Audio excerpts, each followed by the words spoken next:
The next question. My name is Syed Byazid Islam. I am from Bangladesh. Is boxing or MMA, mixed martial arts fightings, income halal in Islam? A similar question is asked. My name is Amar Nazeer Ahmed from India. I am a big fan of your work, sir. I want to ask you whether if MMA, mixed martial arts, is haram. As you know, our Muslim brother Khabib is famous in it. He is an inspirational fighter. Can you please guide all our Muslim brothers and me whether to join these sports or not?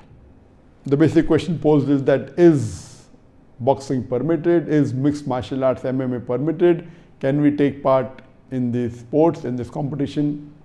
As far as boxing is concerned, before I give the opinion of the Muslim scholars, as far as boxing is concerned, there are many non-Muslims who are against this sport. And they say this is not a sport at all because it harms the human being. There are many non-Muslim organizations which have objected and have asked that this boxing should be removed from the international sports. It is not a sport at all. As far as Islam is concerned, any sport which is beneficial for the human being, which helps the human being and has got no harm, it should be done. But if the sport is not beneficial and is harmful for the human body, then you should abstain from it. So these non-Muslim organizations, they have filed petitions in many countries. Unfortunately, most of the countries have disagreed except Sweden. Sweden is the only country which has agreed to ban boxing as a sport. If you read the Huna magazine which published from London, they say in the magazine that from 1945 to 1983, in a span of 38 years, 350 boxers have died because of injuries during the boxing match. And there are tens of thousands who have been injured. So based on this, they want to ban this sport because it is harmful for the human being. As far as the Islamic ruling is concerned, we know that our beloved Prophet Muhammad said that when two of the Sahabas were wrestling, he said that do not hit on the face. The Prophet prohibited from hitting on the face.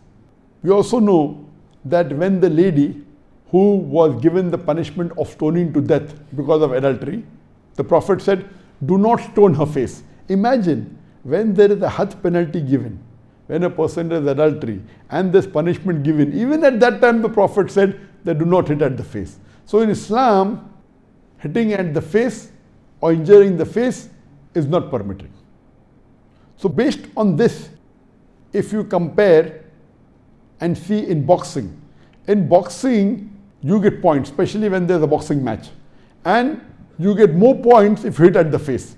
The maximum point that you get is hitting at the face. And the best match you can win is with a knockout punch. That means the more you harm the opponent, the more points you get. This is again the concept of Islam. Based on this, according to Imam An-Nawawi, he says that this sport, it should not be permitted. It's not Islamic. Because you're harming the body, you're hitting on the face. Based on that, this sport is not permitted. So based on this hadith of not to harm the face, not to harm the human body, most of the scholars, they say that boxing and any type of martial art which causes injury to the human being, in which it involves hitting of the face and injury of the human being, it is not permitted.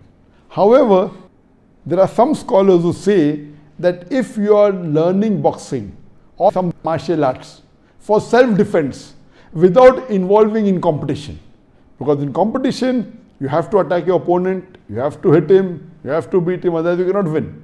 So they say that if you train yourself in boxing or martial arts only for self-defense or only for health reason or also being prepared for jihad, etc., but it doesn't involve in competition where you have to hit the other person, in these cases it is permitted. This is said only by some scholars. But the majority scholars say involving in boxing as well as martial arts where there is injury to the human body and attacking the other person, it is prohibited.